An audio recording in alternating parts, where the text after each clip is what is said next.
Thanks for tuning in to another video. Today we're going to be going over an important concept in economics and monetary policy that has implications on things like mortgage rates, inflation, and the broader economy. It's called the neutral rate of interest. So what is it and why does it matter? Let's break it down. The neutral rate of interest is the theoretical interest rate where the economy is in complete balance. At this rate, the economy is not running too hot nor running too cool. In other words, at this rate, monetary policy is not too stimulative nor too restrictive. Here are three key features about a neutral interest rate. It keeps an economy operating at its full potential, meaning employment is strong but not inflationary. It keeps inflation stable, maintaining it near the central bank's target rate, like Bank of Canada's 2% goal.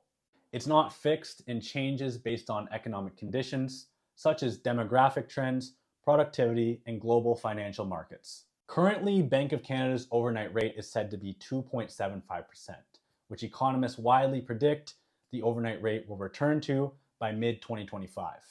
Of course, after our latest Bank of Canada rate announcement on December 11th, we know the overnight policy rate stands at 3.25% right now, which leaves a 50-point delta between what we're at now and what economists predict that we should return to.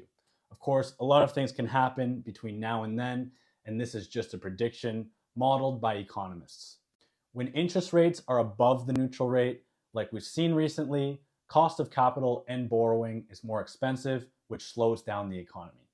On the flip side, like what we saw during the pandemic, when interest rates are below the neutral rate, it stimulates the economy, sometimes too much, with low cost of borrowing and cost of capital, which risks higher inflation.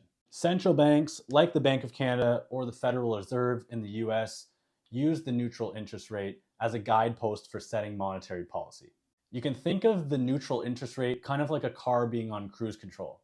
Once the central bank sets that rate and gets it perfect, like you get that perfect speed on cruise control, everything's running smoothly. The economy is running smoothly, employment's strong, inflation's stable, but just like cruise control, it's not just a set it and forget it, and things can come up like another car in front of you or another major economic event where then you have to reassess and change that speed. Here's the tricky part. The neutral interest rate isn't something that you or anyone else can directly observe. Economists estimate it using models that look at long-term growth trends, productivity, and global economic conditions. And because these conditions can change, the neutral interest rate can change over time.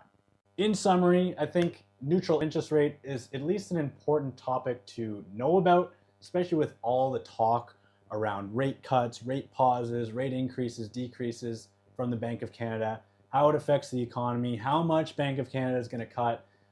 We want to know where this neutral interest rate comes from, what Bank of Canada's target is to get to interest rate wise, and if it is in fact 2.75%, what's our road to get there from our 3.25% right now? So